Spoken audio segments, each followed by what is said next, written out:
محترم حضرات، قابل صد احترام معزز سامعین، یہ رجب المرجب کا مہینہ چل رہا ہے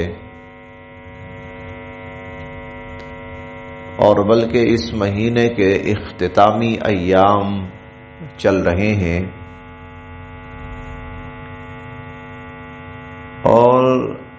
اس کے بعد شعبان ہے تو مطلب کہ رمضان کی آمد ہے۔ اسی لیے جب یہ مہینہ شروع ہوتا تھا رجب کا تو حضور علیہ الصلاۃ والسلام اس مہینے کے آغاز میں ہی رمضان المبارک کے آنے کی اور وہاں تک پہنچنے کی دعائیں شروع فرما دیتے تھے۔ اللہم بارک لنا فی رجب و شعبان و بلغنا رمضان، کہ اللہ رجب کے مہینے کو، شعبان کے مہینے کو ہمارے لیے باعث برکت بنا اور ہمیں خیر و عافیت سے رمضان تک پہنچا۔ یہ دعا حضور علیہ الصلوۃ والسلام مانگنا شروع فرما دیتے تھے جب رجب کا مہینہ شروع ہوتا تھا، تو بس ہم رمضان کے اب قریب جا رہے ہیں۔ اس رجب کے مہینے میں جو سب سے بڑا واقعہ امت مسلمہ کے لیے ہے وہ پیغمبر دو عالم صلی اللہ علیہ وسلم کا معجزہ معراج ہے۔ عموماً اس کے لیے واقعہ معراج کا لفظ بھی استعمال کیا جاتا ہے، سفر معراج کا لفظ بھی استعمال کیا جاتا ہے، لیکن حقیقتاً دیکھا جائے تو یہ محض ایک واقعہ نہیں تھا، یہ محض ایک سفر نہیں تھا، بلکہ یہ اللہ رب العزت کی قدرت کا، اس کی شان کا اظہار تھا کہ وہ رب العالمین کس قوت کا مالک ہے، کس طاقت کا مالک ہے، کس شان کا مالک ہے، کس اختیار کا مالک ہے کہ وہ چاہے تو پلکتے جھپکتے میں، لمحوں میں کسی کو پوری کائنات کی سیریں کرا دے۔ لیلن، رات کے ایک بہت تھوڑے اور معمولی حصے میں اللہ رب العزت پیغمبر دو عالم صلی اللہ علیہ وسلم کو مسجد اقصی سے لے کر گئے پہلے بیت المقدس تک، پھر بیت المقدس سے آسمان تک، اور یہ آسمان اس زندگی میں انسانی قوت سے، طاقت سے، بساط سے اتنا دور ہے کہ آج تک کوئی انسان وہاں تک پہنچ نہیں پایا تھا سوائے سیدنا حضرت عیسیٰ علیہ السلام کے، کہ ان کو اللہ رب العزت پہلے آسمان پر اٹھا کر لے گئے تھے۔ لیکن اس رات میں سبحان الذی اسری بعبدہ، اس ذات نے جو قدرت والی ہے، اس ذات نے جو اختیار والی ہے، اس ذات نے جو غلبے والی ہے، اس ذات نے جو ہر قسم کے اختیارات کی حامل ہے، پیغمبر دو عالم صلی اللہ علیہ وسلم کو مسجد اقصی سے پہلا آسمان، دوسرا آسمان، تیسرا آسمان، چوتھا آسمان، پانچواں آسمان، چھٹا آسمان، ساتواں آسمان، یہ تو ایک معروف سی جگہ ہے جو ہم سنتے بھی ہیں، پڑھتے بھی ہیں۔ اس سے اوپر نہ معلوم کتنی منازل ہیں، نہ معلوم کتنے مقامات ہیں، نہ معلوم کتنی دوریاں ہیں، نہ معلوم کتنا سفر ہے، لیکن اس مالک الملک نے، اس شہنشاہ عالم نے، اس رب العالمین نے، اس کن فیکون کی حامل ہستی اور ذات نے رات کے چند لمحوں میں پیغمبر دو عالم صلی اللہ علیہ وسلم کو یہ سارا سفر کروایا۔ اہل علم اپنی عقل اور سمجھ کے مطابق کہتے ہیں، اہل علم اپنی عقل اور سمجھ کے مطابق کہتے ہیں کہ اگر کوئی شخص زمین سے پہلے آسمان تک جانا چاہے تو 500 سال اگر وہ مسلسل چلتا رہے، 500 سال مسلسل چلتا رہے تو ایک آسمان سے دوسرے آسمان تک پہنچ پاتا ہے، زمین سے آسمان تک پہنچ پاتا ہے۔ مسلسل، کوئی آرام نہیں ہے، کوئی رکنا نہیں ہے، کوئی تھکنا نہیں ہے، کوئی قیام نہیں ہے، درمیان میں مسلسل اگر چلے تو 500 سال چاہیے۔ اتنی مسافت ہے زمین سے لے کر پہلا آسمان، پھر پہلے آسمان سے دوسرا آسمان، پھر دوسرے آسمان سے تیسرا آسمان، پھر تیسرے سے چوتھا، پانچواں، چھٹا، ساتواں۔ اور یہ بھی یاد رکھیے گئے کہ زمین سے لے کر 7ویں آسمان تک کا جو فاصلہ ہے یہ تو تھوڑا سا ہے، اصل فاصلے تو اس کے بعد شروع ہوئے۔ اس مالک الملک نے تو ایک بات اصولی طور پر یاد رکھنے کی ہے کہ اس کو معجزہ معراج اس لیے میں عرض کر رہا ہوں، معجزہ معراج اس لیے کہ یہ اللہ کی قدرت کی علامت اور پہچان ہے، اور چونکہ یہ قدرت پیغمبر کے ہاتھ پہ ظاہر ہوئی ہے، پیغمبر کے وجود پہ ظاہر ہوئی ہے، اسی لیے اس کے اندر پیغمبر کی اعلیٰ سے اعلیٰ شان کا اظہار بھی ہے۔ وہ اللہ کسی اور کو لے کر نہیں گئے، وہ صرف اسی کو لے کر گئے، اور وہاں تک لے کر گئے اس کو جہاں اس سے پہلے کسی کو لے کر نہیں گئے۔ حتیٰ کہ مستند روایات سے یہ بات بھی ثابت ہوتی ہے کہ فرشتوں میں جس فرشتے کو اللہ رب العزت کا سب سے زیادہ قرب حاصل ہے، سیدنا جبرائیل امین، ان کو اللہ رب العزت کا جتنا قرب حاصل ہے اور کسی فرشتے کو اللہ کا اتنا قرب حاصل نہیں ہے، لیکن یہ جبرائیل امین بھی اس سفر میں ایک مقام پہ جا کر کہتے ہیں کہ اللہ کے نبی، میری بس اس سے آگے تو میری بھی مجال نہیں ہے۔ پیغمبر دو عالم صلی اللہ علیہ وسلم کو اللہ اس سے بھی آگے لے کر گئے۔ ثم دنا، پھر وہ اللہ کے قریب سے قریب تر ہوتے چلے گئے۔ فکان قاب قوسین او ادنا، یہ جو آیت ہے فکان قاب قوسین او ادنا، کچھ اہل علم کہتے ہیں کہ یہ اللہ رب العزت اور پیغمبر دو عالم صلی اللہ علیہ وسلم کا جو درمیانی فاصلہ تھا، یہ اس کو بیان کیا گیا ہے کہ حضور علیہ الصلوۃ والسلام اللہ کے اتنے قریب ہو گئے تھے، اتنے قریب ہو گئے تھے، اتنے قریب ہو گئے تھے، بس چند گز یا چند فٹ کی فاصلے کی آپ بات کہہ لیں، اتنے اللہ رب العزت کے قریب ہو گئے تھے۔ کسی کو کائنات میں آج تک ایسا قرب حاصل نہیں ہوا جو پیغمبر دو عالم صلی اللہ علیہ وسلم کی ذات کو، اور کسی کو ایسا اعزاز حاصل نہیں ہوا جو پیغمبر دو عالم صلی اللہ علیہ وسلم کی ذات کو حاصل ہوا ہے۔ لیکن یہاں ایک بات جو آج آپ کے سامنے تھوڑی سی واضح کرنی ہے، وہ یہ ہے کہ انعام جو ملتے ہیں نا، تو انعام ملتے ہیں آزمائشوں کے بعد اور امتحانات کے بعد۔ جیسے اللہ تعالیٰ کا اصول ہے نا، ان مع العسر یسرا، اگر مشکل آئے تو برداشت کرو، صبر کرو، کیونکہ پیچھے آسانی بھی آ رہی ہے۔ پریشانی آئی ہے تو پیچھے راحت بھی آ رہی ہے، لہذا ہمیں تھوڑا سا اس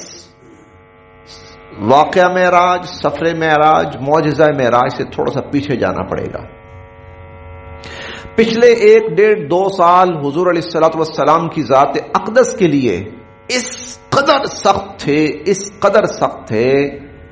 کہ وہ پیغمبر کا حوصلہ اور برداشت ہے کہ وہ ان کو برداشت کر گیا۔ ہم تھوڑا سا پیچھے چلتے ہیں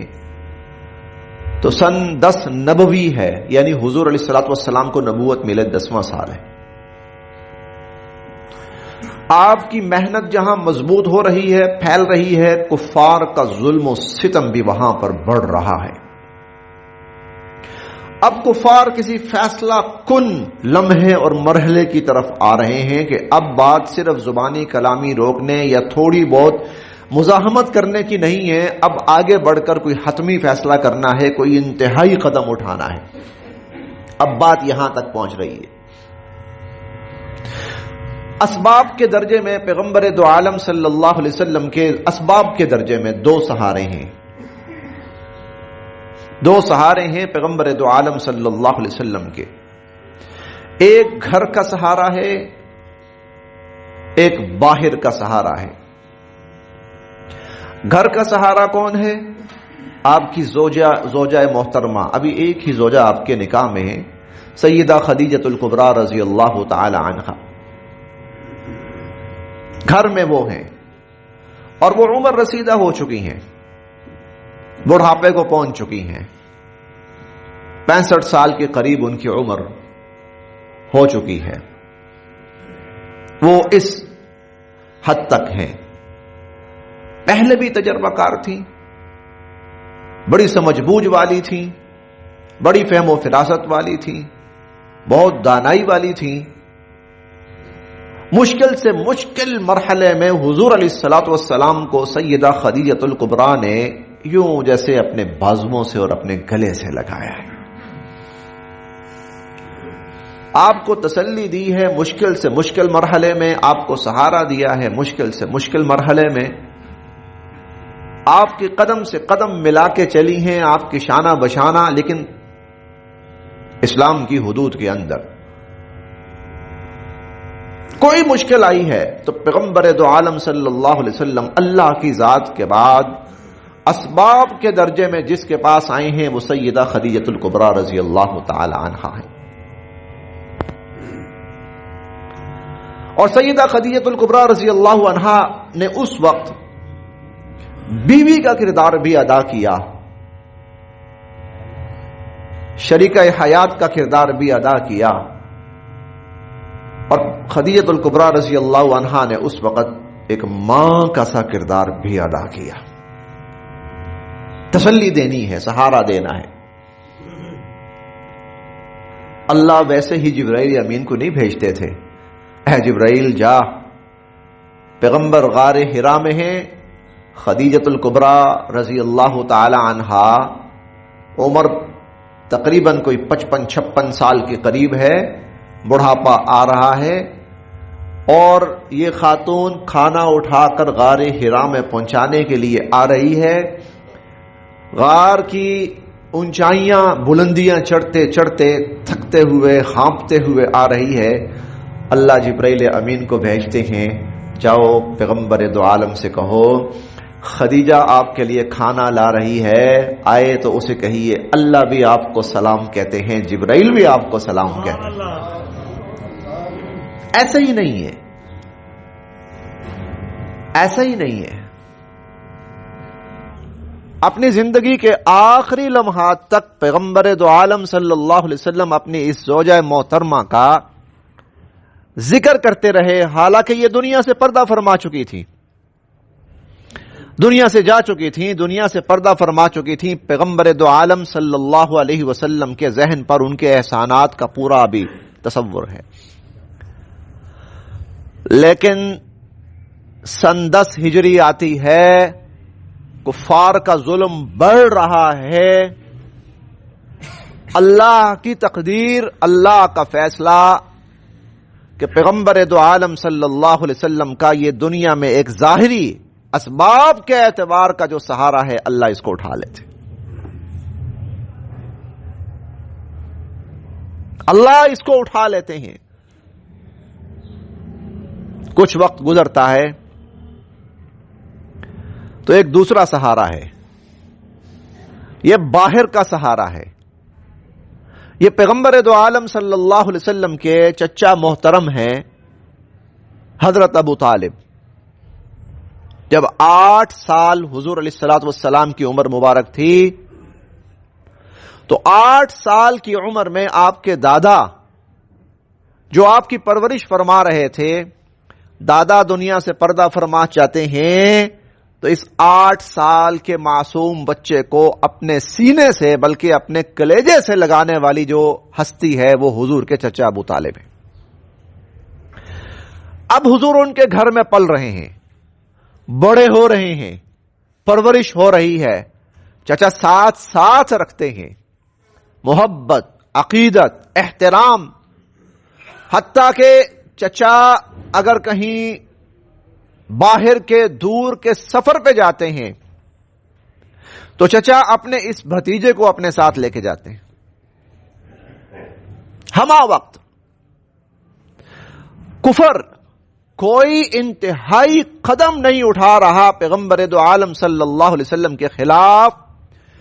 اس لیے نہیں اٹھا رہا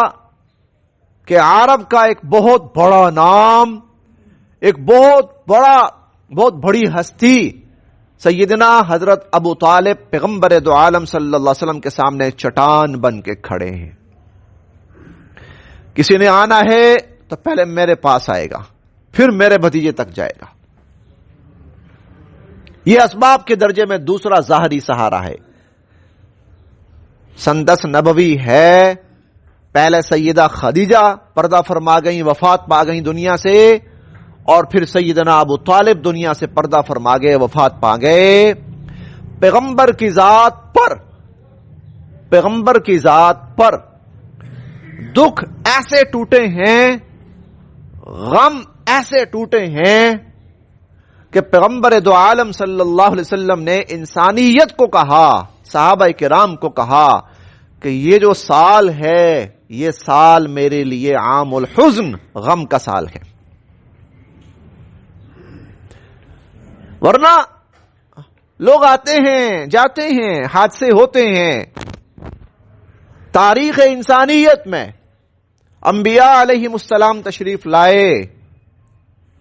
اور لوگوں نے انبیاء علیہم السلام کے ساتھ بہت ناروا سلوک کرنے کی کوشش کی. شہید کیا گیا انبیاء علیہم السلام کو.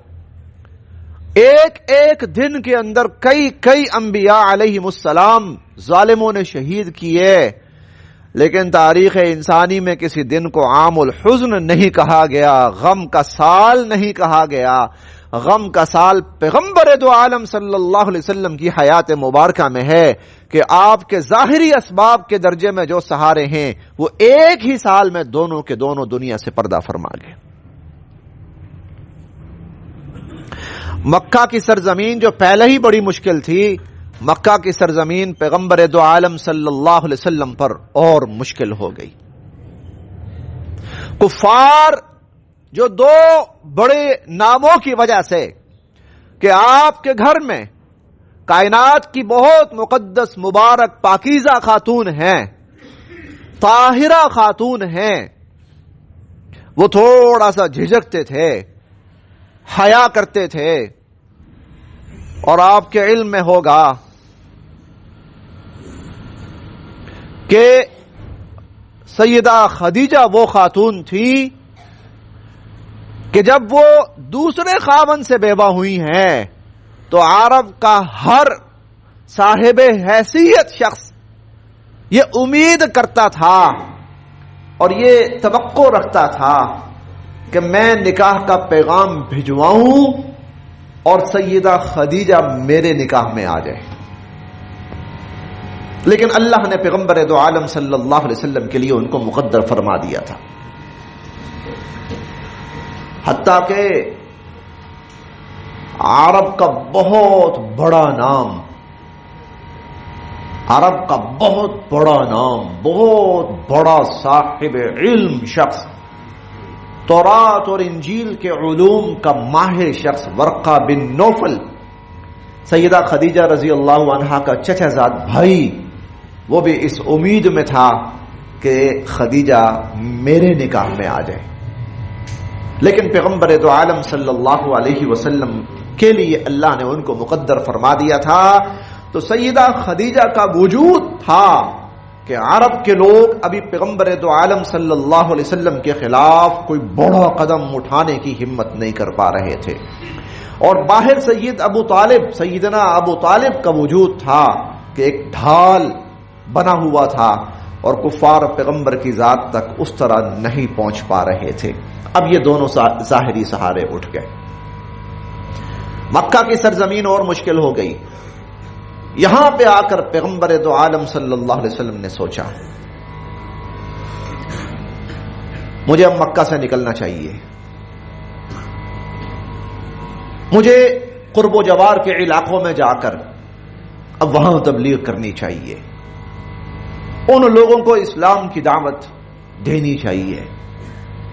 کہ مکہ میرے لیے مشکل ہو گیا ہے, مکہ کی سرزمین میرے لیے دشوار ہو گئی ہے. آپ یہ سوچ کر اٹھتے ہیں اور قریبی بستی طائف کی طرف تشریف لے جاتے ہیں, کیونکہ اس وقت مکہ کے بعد جس بستی کا نام تھا, جس بستی کی پہچان تھی, وہ طائف تھا. اس لیے مشرکین کہا کرتے تھے لولا انزل هذا القرآن على رجل من القريتين عظیم, کہ یہ جو قرآن نازل ہوا ہے تو یہ جو دو بڑی بستیاں ہیں, ان دو بڑی بستیوں کے کسی اور شخص پر کیوں نہیں اترا. لولا انزل هذا القرآن على رجل من القريتين عظیم, یہ جو دو بستیاں ہیں, ان دو بستیوں سے مراد ایک مکہ المکرمہ کی بستی تھی اور دوسری طائف کی بستی تھی. پیغمبر دو عالم صلی اللہ علیہ وسلم کی ذات اقدس یہ سوچ کر کہ یہ مکہ کے بعد ایک بڑی طاقت والی جگہ ہے, لوگوں والی جگہ ہے, آپ وہاں تشریف لے جاتے ہیں. اور آپ جانتے ہیں پیغمبر دو عالم صلی اللہ علیہ وسلم کی ذات اقدس کے ساتھ وہاں جو سلوک ہوتا ہے, پھر وہ دشمن اور مخالفین آپ کے ساتھ جو سلوک کرتے ہیں, یہ مکہ میں بھی نہیں ہوا تھا. ایسا طرز عمل مکہ والوں نے بھی پیغمبر دو عالم کی ذات کے ساتھ نہیں کیا تھا جو رویہ اور جو طرز عمل طائف والوں نے اختیار کیا. مکہ والے ایسا ہو جاتا تھا دھکا دے دیتے تھے, مکہ والے ایسا ہو جاتا تھا برا بھلا کہتے تھے, مکہ والے ایسا ہو جاتا تھا آپ نماز میں گئے ہیں تو آپ کے وجود اقدس پر کچھ گندی چیزیں انہوں نے رکھ دی. ایسا ہو جاتا تھا کوئی شخص آ کر آپ کے ساتھ نامناسب لب و لہجے میں گفتگو کرتا تھا, لیکن مکہ والوں نے کبھی وہ نہیں کیا تھا جو طائف والوں نے کیا پیغمبر دو عالم صلی اللہ علیہ وسلم کے ساتھ. جو زبانی کلامی کیا سو کیا, گھروں کے دروازے حضور کی ذات پر بند کیے, آپ کے ساتھ بات کرنے سے انکار کیا, اور پھر جب شکست دل اور نڈھال حضور علیہ الصلوۃ والسلام واپسی کے لیے پلٹتے ہیں تو وہ طائف کے آوارہ لڑکوں کو کہتے ہیں پتھر اٹھاؤ اور اس پر پتھروں کی بارش کر دو. پیغمبر دو عالم صلی اللہ علیہ وسلم کی ذات اقدس پر پتھر برستے ہیں. آپ کے غلام حضرت زید کبھی ادھر آتے ہیں کبھی ادھر آتے ہیں, بچائیں کسی طرح حضور کو, وہ بھی زخموں سے نڈھال. پیغمبر دو عالم کی ذات اقدس اس دن خون میں ایسی نہلائی ہے, اور آپ کا مبارک اور آپ کا معطر اور آپ کا مقدس خون آپ کے سر کے بالوں سے لے کر آپ کے پاؤں کے ناخنوں تک بہ رہا تھا. اور آپ نے جو اپنی جوتیاں پہن رکھی تھیں تو آپ کے نعلین مبارک, خون آپ کی جوتیوں میں آپ کے نعلین مبارک میں اتنا جم گیا کہ جب آپ نے جوتی اتارنے کی کوشش کی تو جوتی نہیں اتر رہی تھی. یہی وہ دن ہے 63 سالہ پیغمبر دو عالم کی زندگی میں, 63 سالہ پیغمبر دو عالم کی زندگی میں یہی وہ دن ہے جب پیغمبر کی زبان پر شکوہ آتا ہے, اللہم انی اشکو الیک بثی و حزنی, اللہ آج میں تیرے سامنے شکوہ کرنے لگا ہوں, اللہ مجھے کن کے حوالے کر دیا ہے، اللہ مجھے کن کے حوالے کر دیا ہے، اللہ آج میری زبان شکوہ کرے گی تو اس سے۔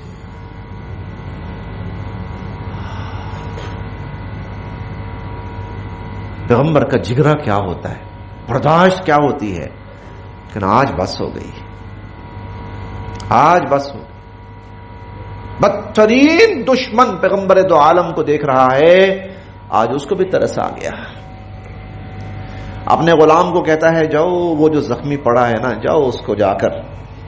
انگور دو، اس کو نڈھال ہے وہ، آج اس کو بھی ترس آ گیا ہے، اس کو بھی ترس آ گیا ہے۔ جب غزوہ احد ہوا، پیغمبر دو عالم صلی اللہ علیہ وسلم زخمی ہوئے، آپ کے دانت مبارک شہید ہوئے، سیدہ عائشہ رضی اللہ تعالی عنہا نے پوچھا اللہ کے نبی یہ آپ کی زندگی کا سب سے سخت دن ہوگا نا، آپ زخمی ہوئے اور آپ کے دانت مبارک شہید ہوئے، تو آپ نے فرمایا نہیں نہیں نہیں عائشہ، میری زندگی کا سخت دن یہ نہیں، میری زندگی کا سب سے سخت دن وہ طائف والا تھا۔ پھر عرب کے رواج کے مطابق پیغمبر دو عالم صلی اللہ علیہ وسلم مکہ میں واپس نہیں آ سکتے تھے، مکہ کا دروازہ ایک لحاظ سے بند ہو چکا تھا آپ پر۔ آپ ایک کے پاس جاتے ہیں، اپنی امان میں مجھے مکہ لے جاؤ، ارے جس کے لیے مکہ بنایا گیا، وہ سیدنا ابراہیم علیہ السلام نے خانہ کعبہ بنایا تھا نا، وہ 2000 سال پہلے، 2500 سال پہلے، تو جس کے لیے دعائیں مانگی تھی اے اللہ وہ نبی یہاں بھیج، ارے وہ باہر ہیں اور کہہ رہے ہیں کہ مجھے امان، اپنی امان میں مکہ لے کے جاؤ۔ ہر کوئی کہتا ہے نہیں، ایک آپ کی خاطر ہم مکہ والوں سے کوئی دشمنی مول نہیں لینا چاہتے، ایک آپ کے ساتھ، آپ کی وجہ سے۔ چلتے چلتے چلتے حضور ایک مطعم سردار کے پاس جاتے ہیں، اسے کہتے ہیں کہ بھئی مجھے اپنی پناہ میں مکہ لے جاؤ، مکہ جانا چاہتا ہوں۔ مطعم تیار ہو جاتا ہے، 10 بیٹوں کو پکڑتا ہے، کہتا او چھوڑ کے آئیں گے ان کو، ہم سے کچھ مانگا ہے انہوں نے، ہم سے سوال کیا ہے، پورا کریں گے۔ اپنے 10 بیٹوں کے ساتھ مطعم مکہ میں جاتا ہے، اعلان کرتا ہے کہ محمد کو میں نے پناہ دی ہے، جس نے لڑنا ہے آئے میرے ساتھ لڑے۔ یہ دن بھی پیغمبر کی ذات پہ آیا، گھر میں بیوی جو ہر موقع پر غم گسار اور شریک غم شریک حیات، وہ دنیا سے جا چکی ہے۔ باہر چچا جو مشکل وقت میں ڈھال بن جاتے تھے، دنیا سے جا چکے ہیں۔ مکہ والوں کے حوصلے بلند ہو چکے ہیں، طائف والے خون میں نہلا کے واپس بھیج چکے ہیں۔ پیغمبر کی زندگی کے مشکل ترین دن چل رہے ہیں۔ میں نے شروع میں بات شروع کی تھی کہ یہ جو انعام ہوتے ہیں نا، ان سے پہلے پھر امتحان بھی تو ہوتے ہیں نا، اور امتحان جتنے بڑے ہوتے ہیں پھر انعام اتنے بڑے ہوتے ہیں۔ مطعم کی پناہ میں پیغمبر دو عالم صلی اللہ علیہ وسلم مکہ تشریف لاتے ہیں۔ جب غزوہ بدر ہوتا ہے اور غزوہ بدر کے 70 قیدی حضور کے پاس قید کر کے لائے جاتے ہیں، کفار اور مشرکین، پیغمبر دو عالم فرماتے ہیں آج مطعم زندہ ہوتا اور مجھے کہتا کہ محمد چھوڑ دو، اللہ کی قسم میں مطعم کے احسان کا بدلہ دیتے ہوئے یہ سب چھوڑ دیتا، رہا کر دیتا۔ یہ دن ہے پیغمبر دو عالم صلی اللہ علیہ وسلم کی ذات پر، اس لیے مشکل آئے نا تو نہ گھبرائیں، نہ گھبرائیں۔ یاد رکھیے گا مشکل جتنی بڑی ہوگی اللہ کا انعام بھی اتنا ہی بڑا ہوگا۔ مشکل بہت بڑی آ چکی ہے پیغمبر دو عالم صلی اللہ علیہ وسلم کی ذات اقدس پر، تب اللہ مہربان ہوتے ہیں، جو پہلے بھی مہربان تھے تب اللہ مہربان ہوتے ہیں آئیے حبیب، آئیے آپ کو کائنات دکھا کے لاتے ہیں، آئیے آپ پہ اپنے انعامات کی وہ بارش کرتے ہیں جو ہم نے کبھی کسی پر نہیں کی، آئیے آپ کو کائنات کے ان رازوں سے آگاہ کرتے ہیں کہ جن رازوں سے ہم نے کبھی کسی کو آگاہ نہیں کیا، آئیے درمیان کے پردے ہٹا کر آج آپ سے ہم بات کرتے ہیں۔ سبحان الذی اسری بعبدہ لیلا من المسجد الحرام الی المسجد الاقصی ثم دنا فتدلی، پھر پیغمبر اپنے رب کے اتنے قریب ہوئے فکان قاب قوسین او ادنا کہ دنیا کے فاصلے مٹ گئے۔ معراج ایسے ہی نہیں ہو جاتی، اتنا بڑا انعام ایسے ہی نہیں دے دیا جاتا، اتنے احسان ایسے ہی نہیں مل جاتے، ان کے پیچھے پھر امتحان بھی تو ہوتے ہیں۔ تو یہ وہ پس منظر تھا کہ جس پس منظر میں پیغمبر دو عالم صلی اللہ علیہ وسلم کو اللہ رب العزت نے اس انعام سے سرفراز فرمایا۔ ہاں، پھر اسی مسجد اقصی میں 1.25 لاکھ انبیاء علیہم السلام کو اللہ رب العزت نے اپنے وجودوں کے ساتھ جمع فرمایا، اپنے وجودوں کے ساتھ۔ ہاں، یہ کوئی تشبیہاتی استعاراتی بات نہیں تھی، تمام انبیاء علیہم السلام کو اللہ رب العزت نے مسجد اقصی کے اندر جمع فرمایا اور پیغمبر دو عالم صلی اللہ علیہ وسلم کو کھڑا فرمایا کہ آئیے اور ان سب نبیوں اور رسولوں کے امام بنیے آپ، امام الانبیاء، امام الرسل۔ تو امتحان جتنا بڑا ہوتا ہے اللہ کا انعام بھی اتنا بڑا ہوتا ہے۔ پیغمبر دو عالم صلی اللہ علیہ وسلم کی ذات اقدس پر امتحان بڑا آیا تھا، اللہ نے انعام بھی اپنی شان کے مطابق اتنا ہی بڑا عطا کیا۔ یہ تھا وہ پس منظر جس میں پیغمبر دو عالم صلی اللہ علیہ وسلم کو اللہ رب العزت نے معراج کے معجزے سے سرفراز فرمایا، اور آج تک دنیا پیغمبر دو عالم صلی اللہ علیہ وسلم کی اس شان اور آپ کے اس مرتبے کو، اب آپ کے اس مرتبے کو بڑی عقیدت اور محبت اور احترام سے بیان کرتی ہے۔ اللہ تعالی ہمیں بھی جب مشکلیں آئیں تو اپنی ذات کی طرف متوجہ ہونے کی توفیق نصیب فرمائے۔ ہاں، یاد رکھیے گا، متوجہ اس طرف ہونا ہے۔ مشکل آئے، پریشانی آئے، جتنی مرضی بڑی آئے، جیسے ہمارے ملک کے اوپر اب کچھ پریشان کن لمحات آئے ہوئے ہیں، بہت بڑے ہوں گے، بہت بڑے ہوں گے، لیکن آپ سب اللہ کی طرف متوجہ ہو جائیے، اللہ اس کے بدلے انشاءاللہ بہت بڑا انعام نصیب فرمائیں گے۔ وآخر دعوانا ان الحمد